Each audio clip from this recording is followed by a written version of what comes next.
Bonjour tout le monde, je m'appelle Svetlana.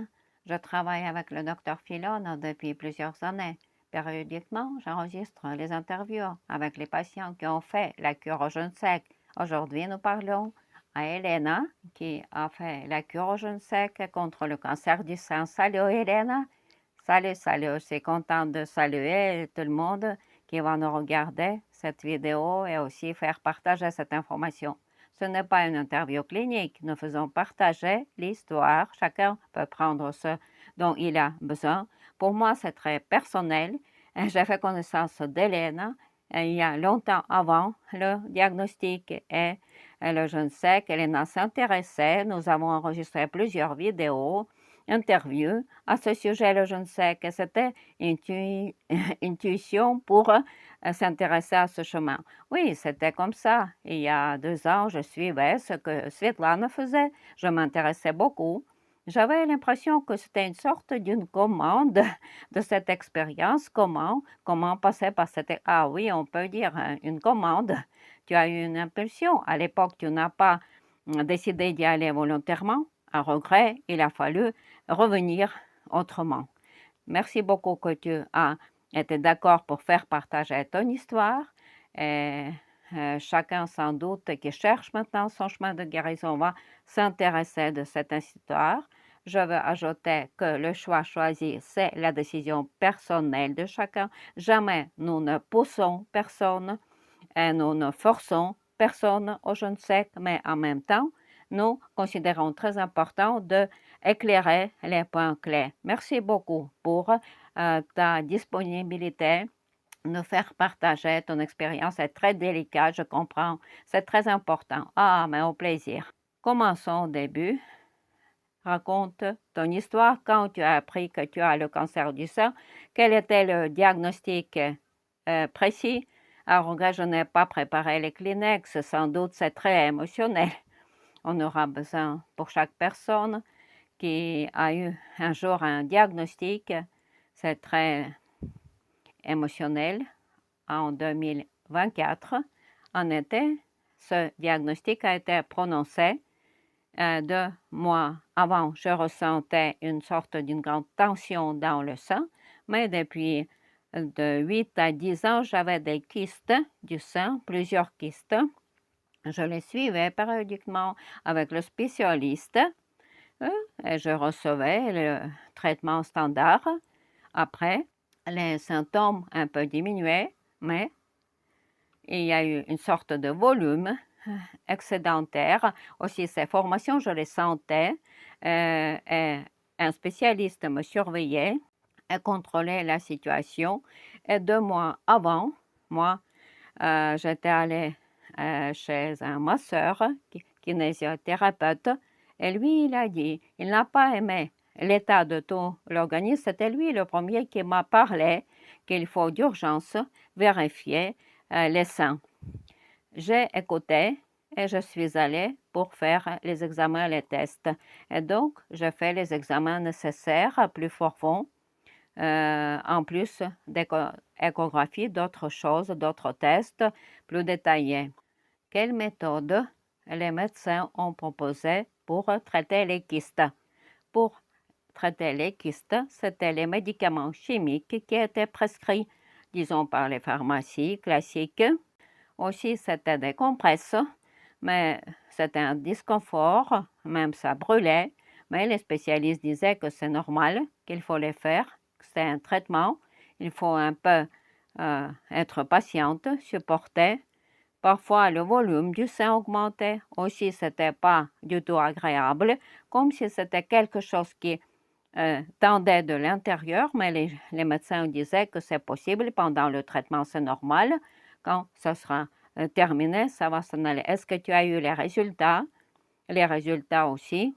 Le spécialiste disait qu'il y a eu les résultats, j'avais confiance. Moi, je ne pensais pas trop, je cherchais pas trop d'informations en plus, j'avais confiance en spécialiste. Et en 2024, quand j'ai consulté, encore une fois, un court traitement m'a été administré pour enlever le processus inflammatoire et pour faire ces formations à l'intérieur du sein, les voir plus distinctement. Le spécialiste m'a expliqué comme ça. Après ce traitement court, peut-être de 4 à 7 jours, anti-inflammatoire, comme le médecin a expliqué, le médecin a dit que donc il s'est fait que cette transformation de ces kystes va vers quelques malformations est le plus vraisemblable maligne. Et nous allons donc après, nous avons continué à faire mammographie, le bilan de c'était quel stade, est-ce qu'il y a eu les métastases, est-ce que les glandes lymphatiques ont été touchées. Donc, pour les glandes lymphatiques, on n'a rien dit. Il n'y a pas eu de métastases à l'époque. Une décision a été prise très vite opérationnelle. J'ai été envoyée vers un chirurgien et la décision a été prise de faire une résection partielle, de couper seulement les formations à l'intérieur du sein, ne pas faire donc une opération générale et donc sauvegarder la glande mammaire. C'était au juillet 2024. Le diagnostic a été prononcé, le cancer du sein, 3e stade. Il y a eu bien sûr les chiffres, marquages qui correspondaient au stade de cette maladie. Moi, je n'ai pas trop regardé, je ne voulais pas trop y rentrer parce que je comprenais à l'intérieur de moi, bien que c'était comme ça, il y aura certainement une sortie de cette situation. Je n'étais pas en panique, je n'avais pas, disons, trop peur. J'ai pris ce qui était et donc j'ai accepté cette situation. Et pendant 3 à 4 mois, je pensais, donc chaque semaine, je venais voir le chirurgien et elle faisait le pansement et il y a eu une trop grande tension à l'intérieur. Donc, après l'opération au sein, j'avais l'impression que l'opération était faite, mais comme si rien n'a été sorti du sein. C'était l'observation de 3 à 4 mois, l'échographie, mais ce n'est pas tout de suite que le processus inflammatoire se calme après l'opération. Donc, c'est seulement 3 à 4 mois après l'opération, j'ai compris que comme si on n'a rien fait ou que comme si tout a repris de nouveau. Et c'est alors que, quand le diagnostic a été confirmé, je voudrais aussi poser la question sur le test histologique, l'analyse des tissus. Moi, je ne peux pas dire maintenant. Je n'étais pas trop intéressée. Je me souviens, c'était le 3e stade du cancer du sein. Il y a eu les coefficients. Pour l'instant, je ne peux pas me rappeler. Il y a un seul qui est très important. Je me souviens, il était au niveau 67%. Voilà. Je peux joindre, bien sûr, s'il faut, ces tests avant l'opération, après l'opération, parce que l'opération n'a pas été une seule. Pourquoi j'ai précisé?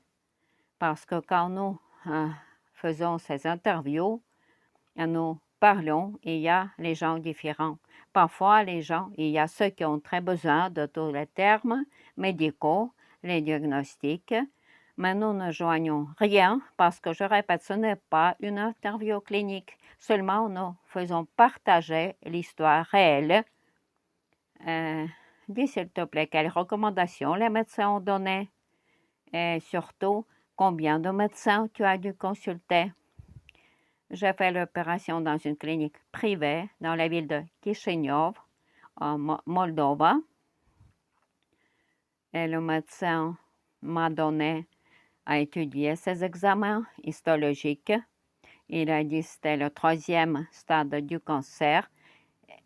Et il m'a beaucoup recommandé de faire la chimiothérapie et aussi d'une manière immédiate de faire chimiothérapie. Bien sûr, j'étais choquée. J'ai posé les questions principales et après, qu'est-ce qu'il faut faire? Parce que je ressentais comme si quelque chose n'allait pas, mais il faut aller à un médecin de chimio. Quand vous faites secours, ce traitement, revenez me voir et nous allons regarder le pronostic pour plus tard. Il y a donc des programmes d'État pour faire les prothèses, des glandes mammaires, etc. Nous allons regarder plus tard. Je vous conseille donc de enlever les deux seins. Les deux seins. Ah oui, oui. Il a dit tout de suite, ce chirurgien, il recommande de faire comme ça, faire l'ectomie de deux seins. Tu as vu un seul spécialiste, mais ou plusieurs à ce moment-là. C'était un spécialiste dans une clinique privée. Après, je me suis inscrite pour être surveillée dans un institut médical d'État. C'était un chirurgien, chimiothérapeute, oncologue, et tous ces paroles étaient confirmées. Je dirais ils n'ont pas fait un autre examen, mais selon le fait, ils ont regardé, ils n'ont pas vérifié, mais ils sont basés sur les recommandations qui ont été déjà données, faites, et ils continuent le traitement. Ils suivent cette histoire de maladie de ce patient. Donc, un autre organisme public, je n'ai rien refait comme examen. D'accord. Tu as été opéré. Pourquoi après tu as choisi le jeûne sec et pas les méthodes que la médecine traditionnelle propose? Tu avais peur? Qu'est-ce qui t'a arrêté? Quand le docteur m'a parlé de chimiothérapie, moi j'ai mon intuition. J'ai patience, bien sûr, au médecin, mais c'est mon destin, c'est ma responsabilité, c'est moi qui devrais décider comment faire. Est-ce que c'était mon chemin? Quand même, pour moi, c'était un grand refus, ce traitement, chimiothérapie. J'ai compris que ce n'était pas pour moi, ce chemin.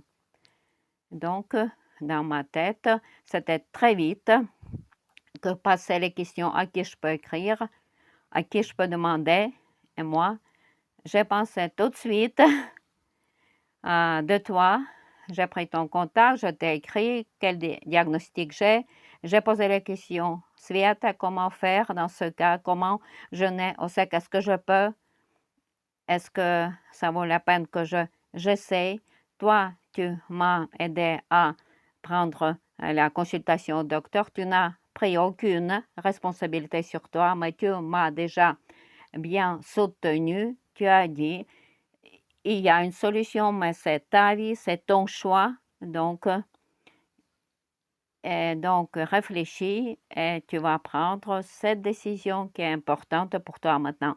Comme ça, je suis entrée en communication avec le docteur. Nous avons parlé pendant 10 minutes. Il ne parle pas beaucoup. Je le respecte beaucoup pour ça. C'est l'homme de la parole et de l'affaire. Il m'a posé quelques questions. Et quand j'ai posé la question, est-ce que je pourrais? Oui, il y avait les recommandations. J'ai expliqué. Et donc, la réponse était oui, nous recommandons, mais si vous faites les chimos, ça minimise les forces de l'organisme. Il sera très difficile après donc d'utiliser le jeûne sec. Et Sergei Ivanovitch m'a dit d'une manière très précise, il faut choisir ou le jeûne sec ou Elena, tu commences par la chimiothérapie. Mais il était très persuasif. Moi, je sens les gens. Je lui ai donné ma confiance tout de suite. La question était seulement si je pourrais tenir 9 jours du jeûne sec. Il m'a donné quelques exemples des gens qui ont fait des étapes très sérieuses, très difficiles expériences. Et honnêtement, il m'a fait partager les histoires des gens qui ont dit, malgré les difficultés dans nos vies, ces gens parfois participaient dans la guerre, étaient dans les tranchées. Ils disaient toujours que c'était le plus difficile épreuve, le jeûne sec pour eux. Par exemple, leur expérience de vie, mais même malgré donc, grâce à cette réponse très honnête, franche, j'ai eu un déclic à l'intérieur de moi, mais maintenant j'ai une émotion, c'est naturel. Je me souviens très bien de ce moment. C'était un choix très difficile et nous ne pouvons pousser personne vers aucun choix. Personne n'a le droit de faire un choix à ta place. C'est pourquoi nous racontons et faisons partager toute cette information. Deux choses très importantes dont a parlé Sergei Ivanovich pendant cette courte communication au sujet du jeûne sec. Première chose, il a dit que maintenant il faut faire le choix optimum et c'est seulement toi qui sais quel choix est bon pour toi. Deuxième chose, il a dit, nous ne donnons pas de garantie, aussi comme les organismes publics ou les cliniques traditionnelles. Jamais, personne, ni ici, ni là, personne ne donne de garantie de guérison. C'est une grande responsabilité et c'est toi-même, selon ta décision, tu vas prendre. Et troisième chose, quand j'ai posé les questions si je pourrais supporter et se tenir, mais il m'a dit comme ça, faisons une équation mathématique. Tu as une quarantaine d'années, que Dieu te donne encore d'avoir une vie de 40 plus 50 ans, disons comme ça. Calcule les jours de ta vie qui te restent. Donc après, tu vas diviser 9 jours contre les jours qui te restent de ta vie pendant ces 40 ans qui restent, disons, 50 ans, et regarde qu'est-ce que tu as, quel montant. J'ai pris la calculatrice et j'ai calculé. Et c'était un chiffre 0, virgule, et après peut-être 6 zéros, 7 zéros, et encore un petit, infime chiffre. Et j'ai compris que ce n'est rien par rapport à toute ma vie. C'est d'un jour. Si quelqu'un a pu faire, les autres ont pu faire, moi aussi je pourrais. Et donc, après, c'était le leader, quelque chose d'inébranlable, où moi, personnellement, n'avais plus aucun doute. Je n'avais pas le sentiment d'un malheur. J'ai compris d'un coup que je suis entre de bonnes mains. Et je vais aussi, bien sûr, déployer mes efforts et aussi un appui soutien de Sergei Ivanovich, son équipe, et je pourrai y arriver. Et tu as pu y arriver. Ah oui, et même plusieurs fois. Dis-moi, s'il te plaît, comment ta famille a vu tout ton choix difficile? Ah, c'est surtout mon époux qui était très, très inquiet. Parce que partout, dans toutes les consultations, on nous forçait, on nous pressait de ne pas perdre le temps. Tout est très actif, progressif. Et donc, cette ambiance, bien sûr, lui a donné l'inquiétude et la peur. Aussi la peur pour moi, bien sûr, pour ma vie. Et cet état d'incertitude, aussi dans ma famille, ma mère, les autres, durait plusieurs jours. Ma mère pleurait tout le temps, elle appelait ses sœurs, disait comme tout va mal, comme si je mourrais déjà pratiquement. Quand j'entendais tout ça, j'ai dit arrêtez tout ça, vous pleurez pour moi comme si vous m'avez déjà enterré. Et moi, je n'ai même pas un tout petit moment de seconde dans ma tête que je vais mourir. Et je dis à mon époux, c'est ma vie. Oui, nous avons un très bon couple, mais c'est ma responsabilité. Je suis une personne autonome, indépendante, avec mon destin, avec mon âme, et c'est mon âme qui a choisi ce chemin. Ce n'est pas ta responsabilité. Nous ne pouvons pas comment les événements vont se développer. Et donc, que Dieu garde que quelque chose arrive. Sinon, c'est toi qui vas donc te culpabiliser toute la vie. J'ai arrêté toutes les larmes autour de moi, toutes ces inquiétudes, et j'ai dit, moi j'ai pris cette décision de faire cette cure au jeûne sec. Et j'ai compris s'il y a un objectif. Jusqu'au mois d'octobre, j'ai un peu de temps, et dès que j'ai mis cet objectif à l'intérieur de moi-même, que je vais faire le jeûne sec, tout de suite, j'ai eu des retours, disons, de l'espace. Et même les gens qui ne connaissaient pas mon diagnostic m'ont commencé à parler du jeûne.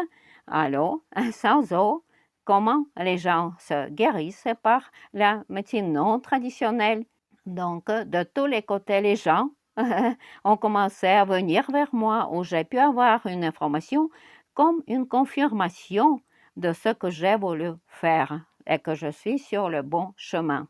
Bien sûr, je ne sais pas comment cela va se passer et comment cela va se terminer, mais pour moi, c'était très important. C'était donc une très forte puissance de confirmation. Tu es passé vers donc un autre cycle de réalité, on peut dire.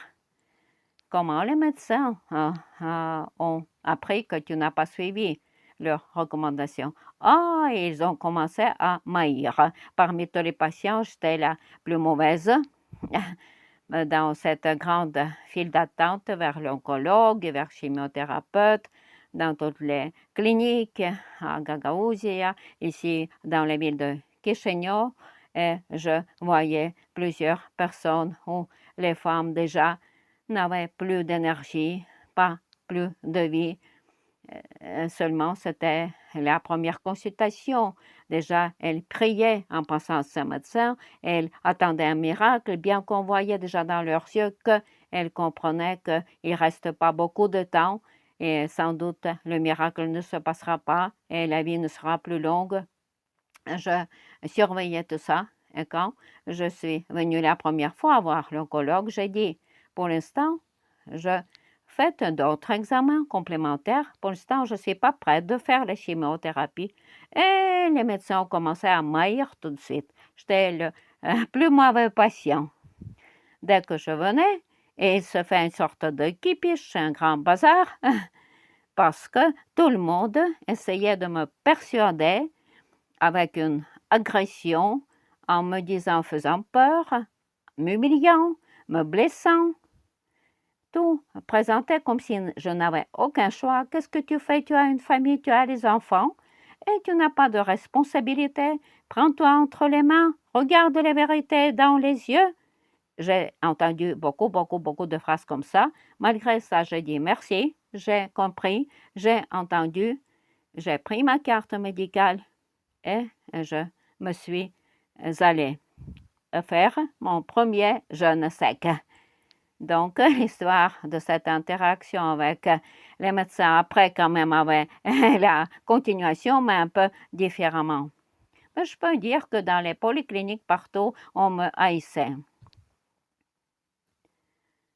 Ah, c'était très difficile, cette tension de faire un autre choix. Il faut avoir une grande force intérieure, très puissante. Je sais comment les médecins font, comment ils forcent et manipulent souvent la conscience parce que nous faisons souvent les consultations avec les gens qui sont très apeurés après avoir fait toutes ces consultations avec les médecins traditionnels et faire donc son choix, ne pas avoir peur. Il faut avoir un très fort esprit. Dis s'il te plaît, est-ce que tu as eu d'autres maladies, peut-être auto-immunes, diabète, hypothyréose, les reins, le foie? Non, pendant toute la vie, je n'ai pas eu de grands diagnostics graves comme ça. Même, non, quelques diagnostics, même complémentaires, je n'avais pas. Seulement, pendant plusieurs années, après la naissance de 2 enfants, j'avais beaucoup de kystes dans les seins de 8 à 10 ans, à peu près. C'était pendant longtemps. Oui, c'était comme ça.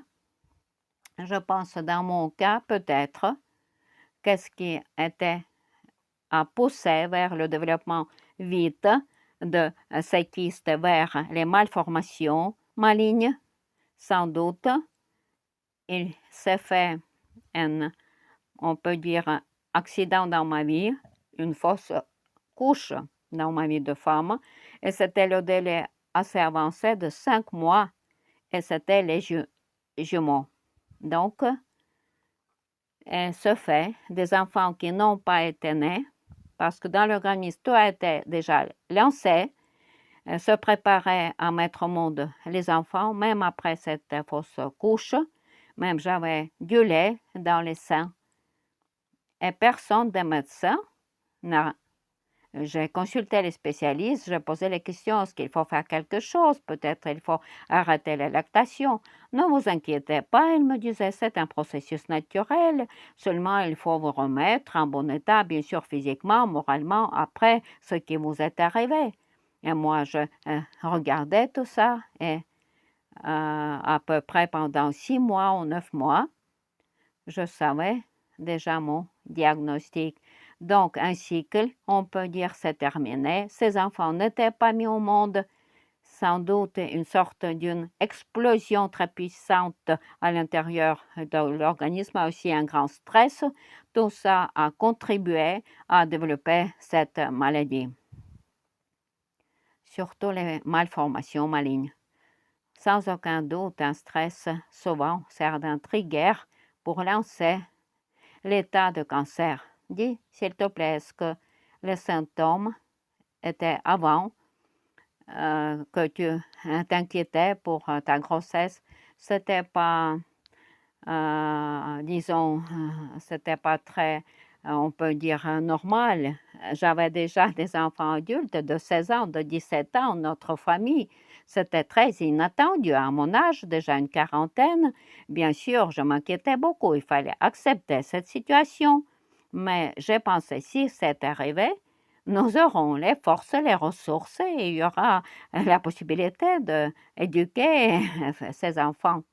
Bien sûr, je m'inquiétais. C'est un choc, c'était très inattendu. Je ne m'y attendais plus, disons, à cet âge.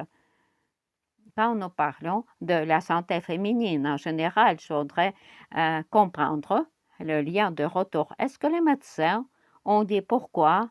Qu'est-ce qui pourrait arriver? Non, non, absolument pas. Les médecins, ils jamais n'ont parlé des raisons et des conséquences. Personne n'a même essayé.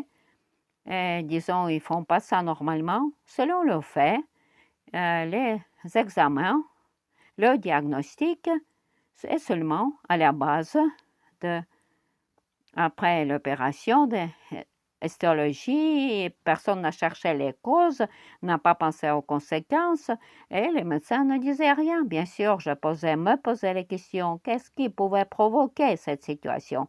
Mais quand moi-même, j'ai pensé quelques faits de ma vie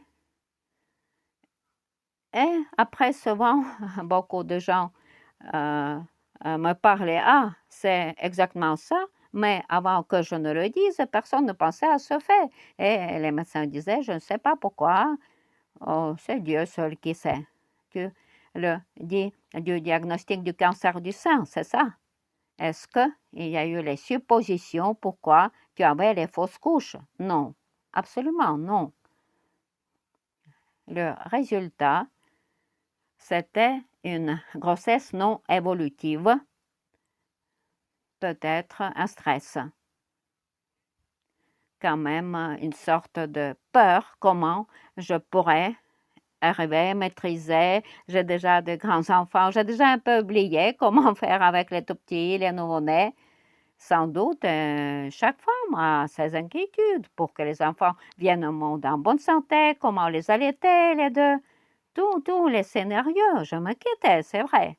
Et comment je pourrais tout faire, avoir les ressources pour mettre au monde 2 enfants. Je comprenais que ce n'était pas une simple histoire. À l'intérieur de la famille, nous n'avons pas d'autres solutions, même dans nos idées, dans nos pensées. Nous avons décidé de garder les enfants, c'est donné comme ça, de les garder, de les mettre au monde. Peut-être on peut ici parler du facteur psychosomatique.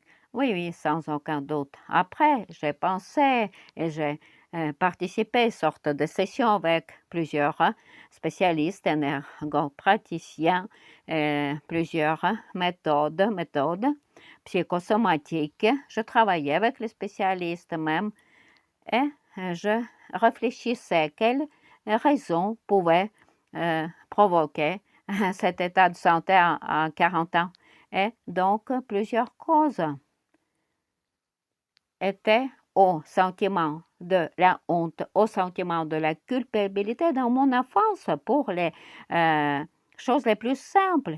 Mes parents étaient très sévères avec leur méthode d'éducation et la relation n'était pas très bonne. Ils me disaient, tu es obligé, pourquoi tu n'as pas fait ça?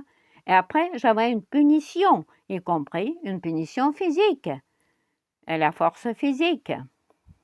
pas seulement au niveau des paroles, c'était une sorte de parole sévère, même manipulation, et c'est maintenant, quand je suis adulte et je reviens vers cette période de mon enfance, je peux dire, sans doute c'était les premières graines qui ont poussé, ont lancé le processus d'oncologie. C'était ces sentiments non évolutifs, négatifs, qui étaient lancés encore dans mon enfance à partir de 8 ans, 9 ans, avant mes 10 ans. Et je répète, c'était le sentiment de la honte, le sentiment de la culpabilité et l'incompréhension. Pourquoi mes propres parents étaient si sévères avec moi, si durs, comme j'étais dans l'armée, sans compromis. Ils utilisaient la punition. Sans doute, ces sentiments non évolutifs on était une bonne base pour provoquer une maladie oncologique, mais beaucoup plus tard dans la vie. J'ai commencé à travailler sur ma mentalité, bien sûr, pour transformer ma personnalité, mon état physique et mon comportement vers beaucoup de choses. Ah oui, oui, c'est un sujet très profond, on peut en parler longtemps. Dis s'il te plaît. Et après, donc cette faute couche, tu as eu comme administration le traitement par médicament? Non, aucun, ni médicament, ni psychologie, comme si j'étais jetée dehors. En dehors, disons, de la marche, de ma vie et de tout le monde, c'est toi-même. Fais ce que tu veux avec tout ça. Je n'ai reçu aucune aide, ni de la part des organismes médicaux, ni des instituts qui auraient pu soutenir.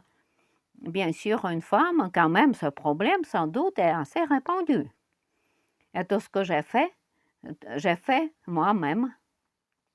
Je cherchais les spécialistes qui pourraient m'aider de supporter ce malheur, de guérir de l'intérieur cet état, de revenir vers mes ressources naturelles. Je comprenais que comme si je grimpais un grand rocher par de petits pas, mais je voyais même pas la lumière, un petit rayon au fond du tunnel. C'était cet état-là que j'ai traversé, qui ne me permettait pas de revenir vers mes ressources. Et quand j'ai consulté un autre spécialiste, pas oncologue, mais c'était une personne respectueuse, gastro-entérologue, selon une recommandation, et je n'avais pas d'énergie. Je marchais dans ma maison presque en touchant les murs pour marcher. Et moi, de ma vie, je suis personne pleine d'énergie, très dynamique. Personne ne comprenait qu'est-ce qu'il se passait avec moi. C'était les premiers pas quand j'ai fait attention que quelque chose dans mon organisme ne va pas.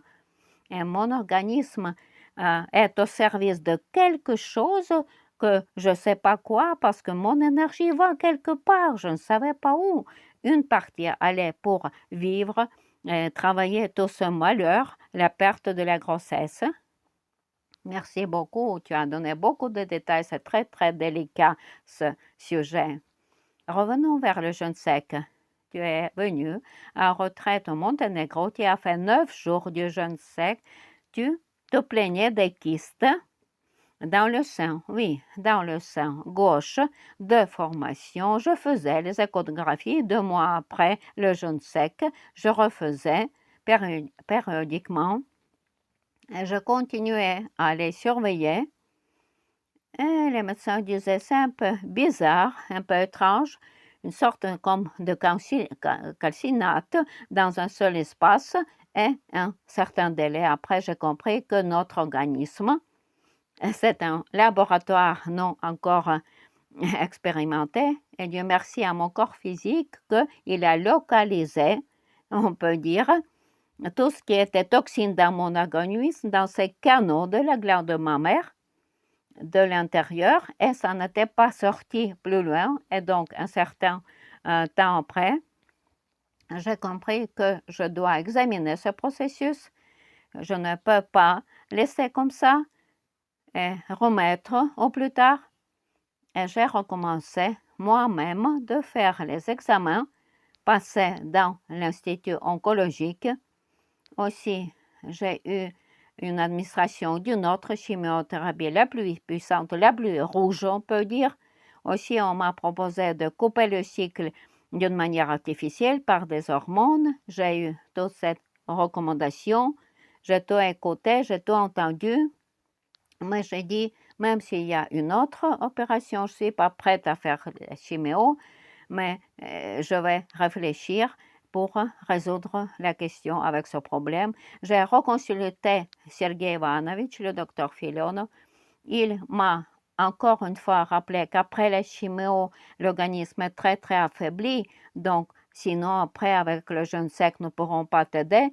J'étais rassurée, aussi j'ai pensé à ça, mais j'étais rassurée que le docteur aussi m'a soutenu, il m'a donné la recommandation. C'est toi qui gères ton organisme. On ne sait pas pourquoi, il y a une autre sous-station qui prétend être un leader dans ton organisme. Mais c'est toi qui dois prendre le poste de commande sur ton corps et gérer et maîtriser ton corps. Ton objectif est de trouver un bon chirurgien qui n'aura pas peur d'aller contre le protocole, ne pas faire la chimiothérapie, mais faire une opération, prendre un peu plus de tissu que les malformations.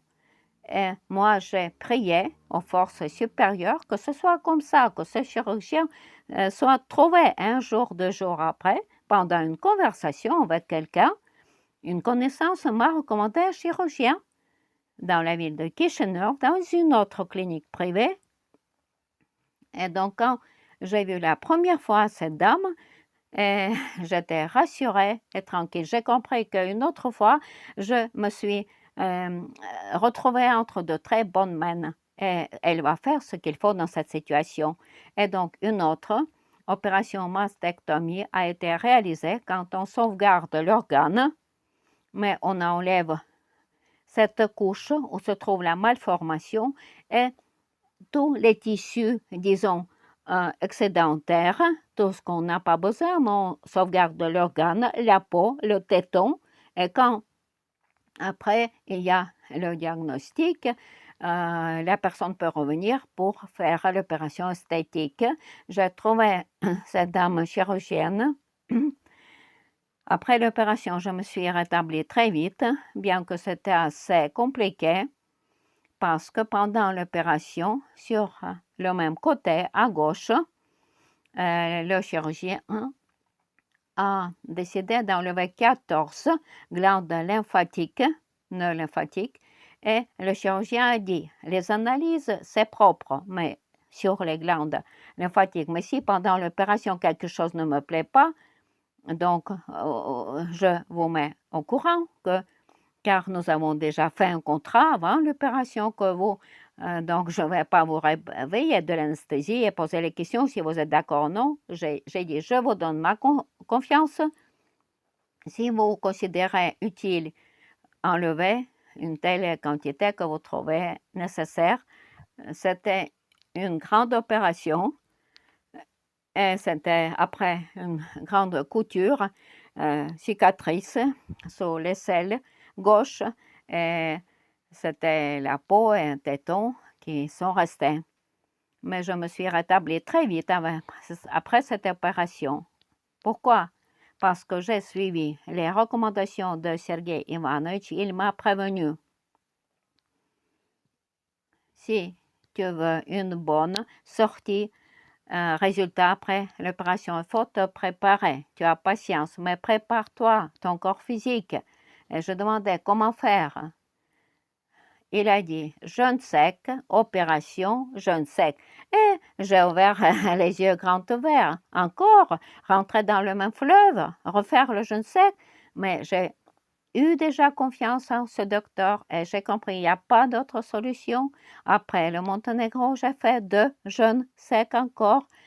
En Moldova, je sortais loin de la maison et tout a eu de succès. Je jeûnais au sec. Bien sûr, je ne voulais pas. C'est difficile. Chaque jeûne sexe est individuel, ce n'est pas facile, mais ayant donné ma confiance au docteur, je n'ai pas fait faire avant l'opération 9 jours parce que je connaissais déjà la date. J'ai pu faire 3 à 4 jours et encore plus un jour la préparation pour l'opération parce que là, on ne peut plus ni manger ni boire. De 3 à 4 jours, j'ai jeûné au sec avant l'opération. Après, j'ai été opérée et après, je revenais et je regardais mon état, comment je me sentais dès que l'opération a été faite. À l'intérieur de moi, j'avais l'impression tout d'un coup que comme si ce diagnostic était passé au passé. C'était ce sentiment dans tout mon corps, dans ma tête, je ne peux même pas expliquer que c'était du passé, qu'on a tourné une page. Et aussi, grâce à ce que j'ai passé le jeûne sec avant l'opération, je me suis très vite rétablie après l'opération. Et déjà, pendant un mois et demi, j'allais danser et dans le fitness, la salle d'agrès, parce que je savais qu'il fallait être très délicat avec mon entraîneur. Il faut me rétablir après l'opération. On faisait très doucement, mais il fallait déjà mettre en travail les muscles. De ma nature, j'ai un grand sein, donc c'était un grand déséquilibre. Tout le sein donc a été enlevé. Et les muscles des épaules, il y a eu beaucoup de moments délicats. Je comprenais que je ne peux pas faire comme ça, avec mes mains et les bras, mais avec toutes ces coutures, à partir du premier jour, j'ai commencé à m'entraîner et 2 mois après, pour que vous compreniez, dommage que je n'ai pas fait les vidéos, mais pendant un seul mois, j'ai commencé à faire les exercices pour les danses et m'entraîner dans la salle d'agrès. Et il y a eu une grande, colossale différence. J'ai pu donc déjà monter les bras. Et au tout début, je ne pouvais pas encore ramasser mes cheveux et monter les bras. Mais un mois après, donc au total, ça fait 2 mois et demi, j'ai recommencé à monter les bras. Je n'avais plus aucune crispation. Donc oui, bien sûr, je sentais quelques disconforts. C'était la cicatrisation naturelle, mais j'admettais que c'est une période qu'il faut attendre. Et je me remettais en bon état. Il était très important de me sentir en santé déjà, aujourd'hui et maintenant. Et ce sentiment que je suis en bonne santé, que je suis bien nettoyée, que tout va bien, je le voyais déjà au miroir. C'était la meilleure confirmation, pas les tests, mais je me voyais comme ça, que j'allais beaucoup mieux. Je me voyais dans le miroir, comment j'ai commencé et après, comment je suis devenue. Donc, j'ai repris le mouvement, j'ai repris les entraînements. Ah, merci, c'est beaucoup de détails, c'est très, très important. Je voudrais préciser quelque chose. Si tout était propre selon les tests, pourquoi quand même le chirurgien a coupé les glandes lymphatiques? C'était un grand volume. C'est à cause de ça, pendant 2 ans, à partir de 2024, maintenant c'est l'été 2026, moi aussi, j'ai consulté pour avoir d'autres opinions dans d'autres cliniques privées à Kishinev. Beaucoup de personnes ont demandé pourquoi les glandes lymphatiques n'ont pas été enlevées tout de suite. Parce que dans ces cas, donc, on enlève les glandes lymphatiques, les nœuds lymphatiques. Et donc, et le chirurgien expliquait que quand elle faisait l'opération, le volume de ces nœuds lymphatiques était plus grand. C'est pourquoi tous les tissus aussi du sein ont été enlevés parce que ces formations étaient déjà dans des côlons et c'était les stades primaires des métastases. Jusqu'à 20% de tissu sur une petite formation, c'était déjà les primaires métastases qui ne sortaient pas des limites des canaux. Encore une autre précision, quand tu étais revenu avec ces malformations, parce que les malformations sont revenues finalement, ont commencé à repousser, Les médecins, on pensait que c'était parce que tu n'as pas fait la chimiothérapie. Ah, bien sûr, c'est évident, mais ils disaient que c'est 1000%. Ah, mais vous voyez, nous avons dit, il y a un an, vous avez perdu un an. Mais ils n'ont pas dit qu'ils n'ont pas bien fait l'opération. Ah, absolument non. Et jamais personne n'a pris cette responsabilité. Même je ne suis pas revenue vers cette clinique où j'ai eu la première opération parce que j'ai compris que c'était inutile. Je vais perdre le temps là-bas et c'est tout. Et je n'avais pas besoin de ça. Et j'ai continué ma recherche. Donc, personne n'a voulu prendre la responsabilité d'un mauvais travail. Ah, absolument pas. Après la deuxième opération, quelle méthode du traitement ultérieur les médecins ont proposé? En octobre 2025, j'ai subi cette opération mastectomie et en janvier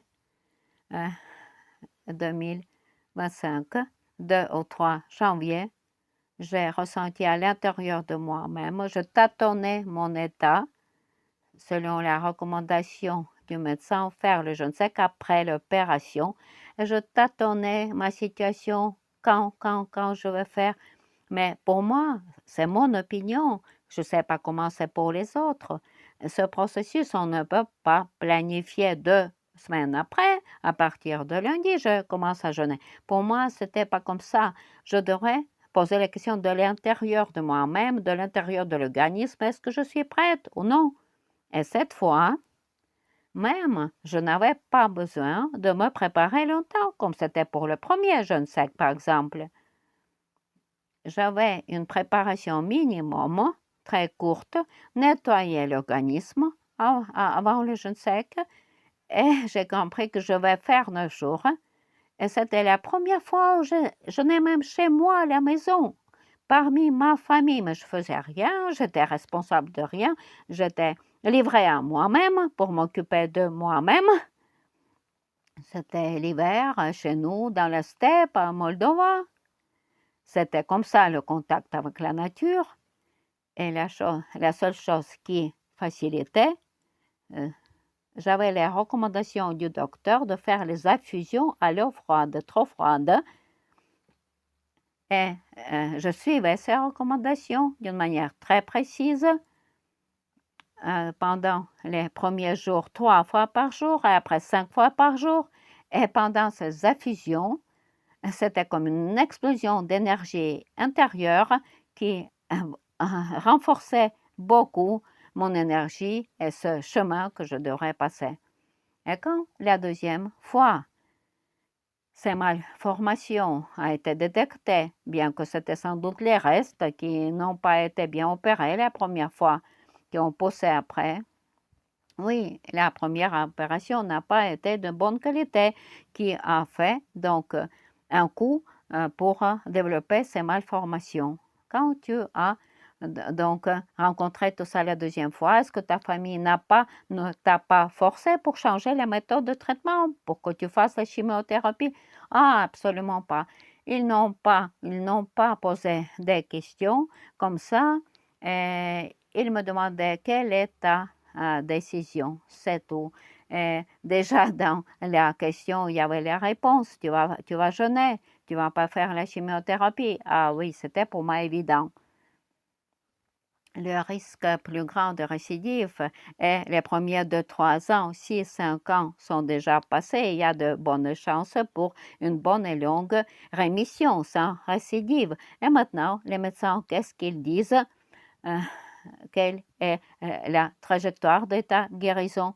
Tout de suite après l'opération d'automne, le chirurgien m'a envoyé, comme c'était son obligation, voir l'oncologue, chimiothérapeute, parce que dans la petite formation, il y a été le début des métastases.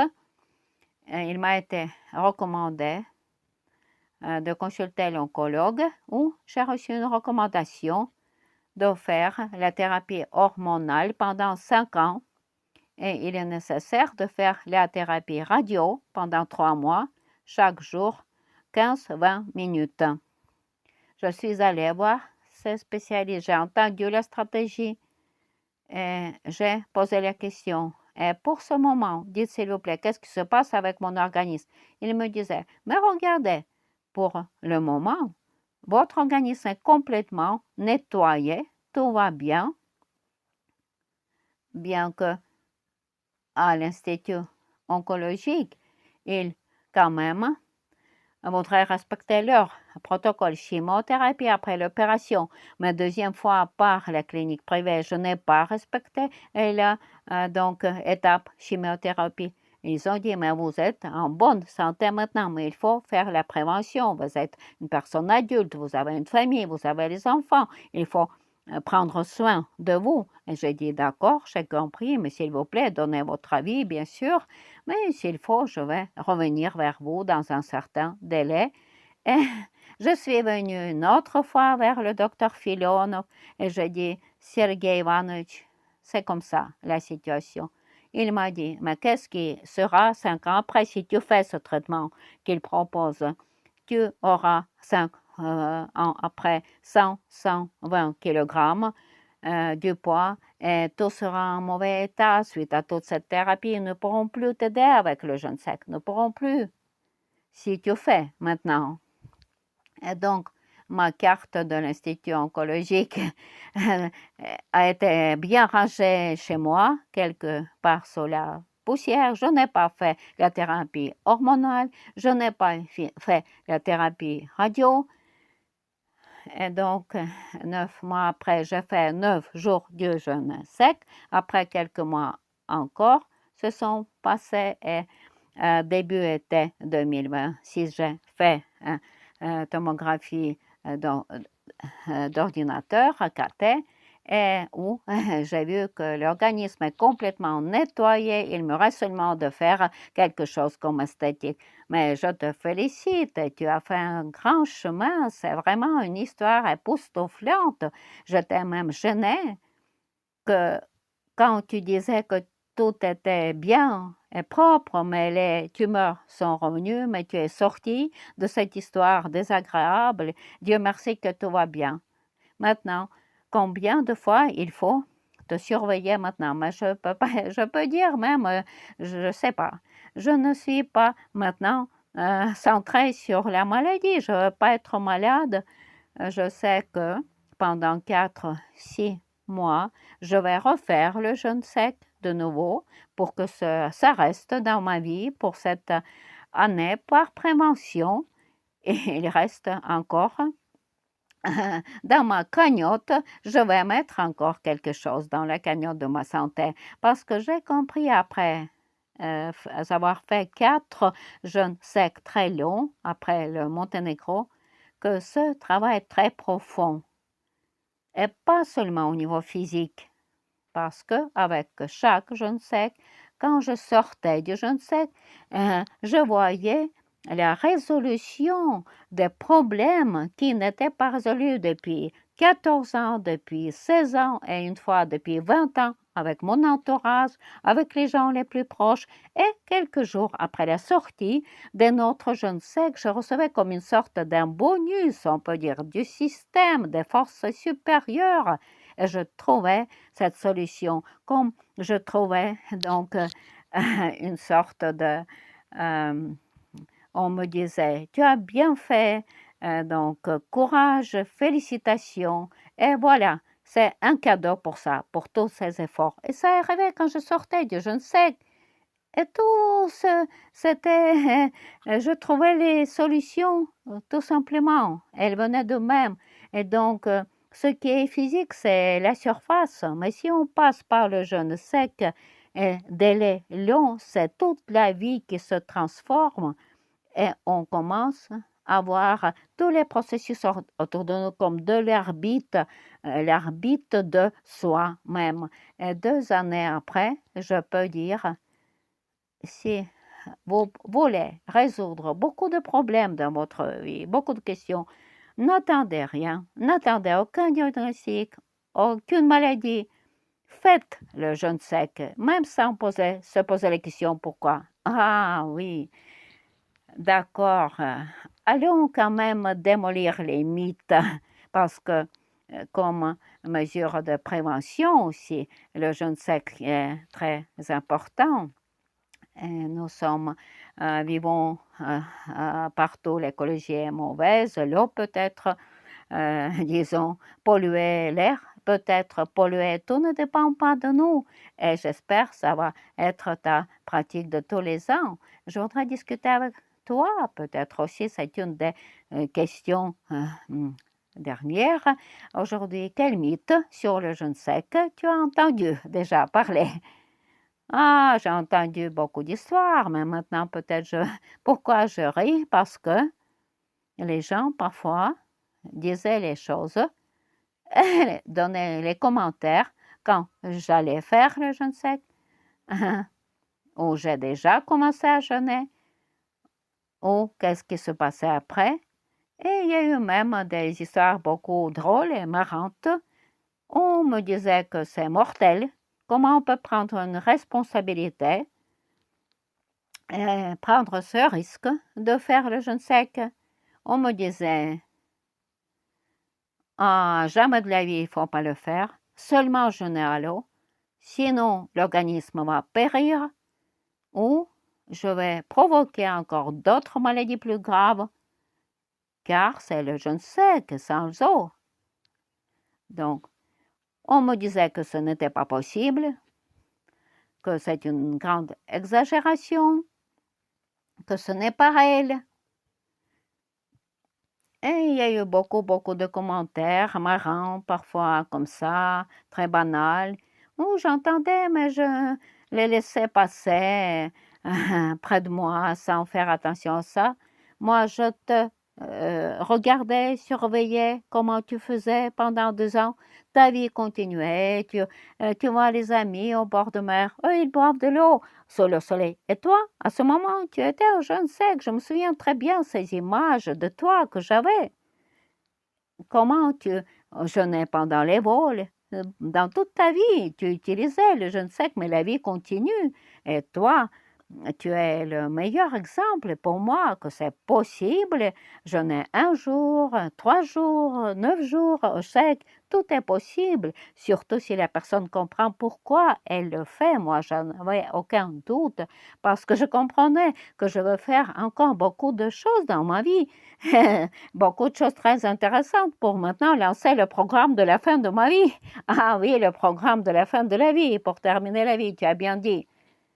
Je peux dire pour ceux qui ont les doutes que normalement, ce sont ceux qui disent ces mythes du jeûne sec, les spécialistes, disons, autour de nous, nutritionnistes, naturopathes, diététiciens, qui n'ont jamais eux-mêmes jeûné au sec et même qui n'ont jamais traité, soigné par les méthodes du jeûne sec. Ils n'ont pas d'expérience. Je vois comment ils donnent les commentaires. Je sais même d'où viennent cette information parce qu'ils sont des théoriciens.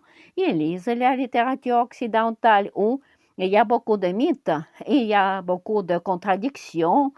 Et donc, ils ont lu quelque chose, ils pensent, ils ont acquis les connaissances, mais ce n'est pas comme ça. Je peux dire pourquoi. Parce qu'en Occident, les études n'ont jamais été faites sur le long jeûne sec. Nous consultons même avec le docteur Filonov. Moi aussi, je consulte ensemble avec le docteur Filonov. Et quand les gens ont écrit un livre, je pose des questions, mais vous avez jeûné au jeûne sec, un long jeûne sec? Non, jamais.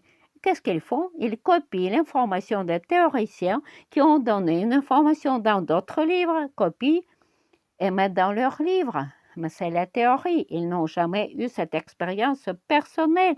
Ils ont jeûné un peu à l'eau, ils ont pris des jus, c'est le détox, mais ce ne sont pas les spécialistes de jeûne sec. Et ils ne peuvent même pas porter les suppositions parce qu'ils ont lu les livres, mais ils n'ont pas d'expérience. Toi-même, par exemple, tu as déjà 4 ou 5 longs jeûnes secs. Tu as vu pendant les retraites dans chaque groupe près de 30 personnes qui ont fait de longs jeûnes secs devant toi. Ces gens ont dépassé tout ce qu'on parle d'air qui ne marche plus. Ce n'est pas vrai, ce n'est pas les vérités. Bien sûr, il faut préparer très correctement, faire ce jeûne sec sous un bon accompagnement, sous la surveillance. Il faut sortir d'une manière très correcte. Il y a les délais, chacun a ses possibilités, les ressources mentales aussi. C'est très important pendant le jeûne sec. Peut-être le corps est prêt, mais la mentalité n'est pas prête. Donc, et le contraire, tu es très fort à l'intérieur, mais c'est le corps qui ne te permet pas d'aller plus loin. Et chaque fois, moi, je fais partager. J'ai vu les stories, les reels, et j'ai compris qu'ils n'ont eu aucune expérience du jeûne sec. Ils parlent du jeûne sec quand vous écoutez quelqu'un. Et même sur le champ de l'Internet en Moldavie, j'ai vu et j'étais très étonnée qu'une personne sans aucune expérience, qui a fait seulement quelques jours, allô, ce n'est pas un spécialiste du jeûne sec. Et j'ai écrit ce que tu écris, que quelqu'un ne peut pas. Mais nous soignons ces gens, ce sont nos patients.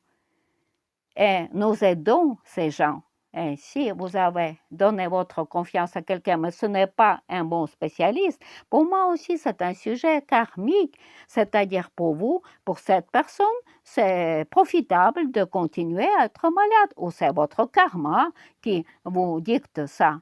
Je comprends que même le jeûne sec peut avoir les complications, les effets secondaires, mais si vous n'avez pas tout fait correctement, souvent, on nous pose la question comment sortir correctement. Mais est-ce que vous vous êtes préparé d'une manière correcte?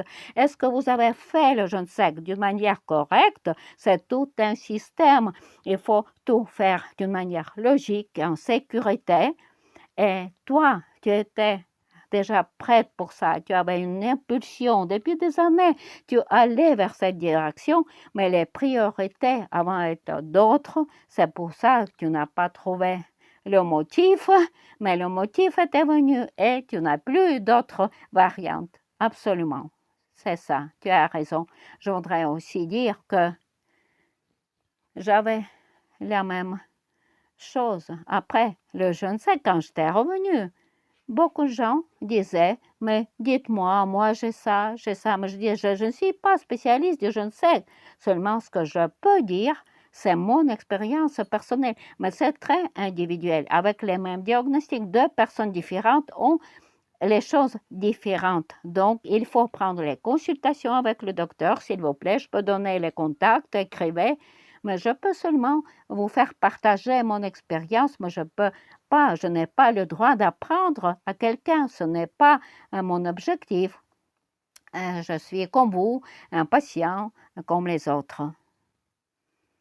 Et donc, et moi, je donnais les coordonnées aux gens et après un certain délai de temps, les gens ont cessé de poser ces questions. Seulement, ils demandaient peut-être de donner un conseil. Je suis à tel jour, je ne sais comment tu te sentais toi. Dans ce cas, j'aurais pu dire, si c'était dans mon entourage propre, dire que moi, je me sentais comme ça. Le troisième jour du jeûne sec, qu'est-ce qui m'a aidé? Disons, j'ai imaginé quelques situations parce que je voudrais aussi remarquer que quelques jeunes secs, pour moi-même, personnellement, j'ai fait une conclusion que les gens qui posent les questions, est-ce que cela vaut la peine d'essayer, est-ce que j'aurai un effet certain? Je dirais que les gens qui n'ont pas essayé de faire la première fois, je vais dire, faites la première fois avec le docteur Filon et son équipe. Pour moi, c'était un énorme soutien, un énorme soin au tout niveau, physique, émotionnel, mental, chaque jour. Toutes les procédures, les massages, la thérapie aux abeilles, aux sangsues, les massages très profonds, les ventouses. Et dans tout ce processus, comme un coup très, très puissant qui m'aidait, c'était les conférences de tous les jours avec le docteur Filonov. Et, et le docteur expliquait qu'est-ce qui se passe à chaque étape du jeûne sec. Et nous, les patients, posaient des milliers de questions et nous recevions les réponses. Et chacun, après, sortait pour marcher, pour se reposer avec une sûreté que ce jour, il passe Il comprend qu'est-ce qui se passe et la personne n'était pas paniquée, elle comprenait bien qu'est-ce qui se passe, que c'est un processus vivant, mais il est important de le passer. Et chaque jour, ces conférences étaient une stimulation très puissante et une très grande aide parce que les gens n'étaient pas ignorants. Ils n'avaient pas inquiet qu'est-ce qui va arriver à mon organisme. Et moi, je n'avais pas de doute. Il y avait les questions, nous avons posé les questions, nous avons reçu les réponses du docteur. Et donc, il y a eu une clarté complète de ce processus. Quand on comprend bien, ça redonne de l'énergie. Ah oui, il est très important de se préparer parce que c'est, on dirait facile, fermer la bouche, ne pas manger, ne pas boire, mais il faut être prêt pour ça, comprendre qu'est-ce qui se passe avec l'organisme. Les gens sortent du long jeûne sec parce qu'ils ne comprennent pas est-ce que c'est, disons, normal, correct d'avoir ces sentiments ou c'est pas normal. Et c'est chacun qui doit faire son choix. Nous ne poussons personne, nous ne forçons personne à jeûner au sec, mais nous faisons partager notre travail, notre expérience. Je veux dire que les amis, mes amis commencent à venir nous voir pendant nos retraites.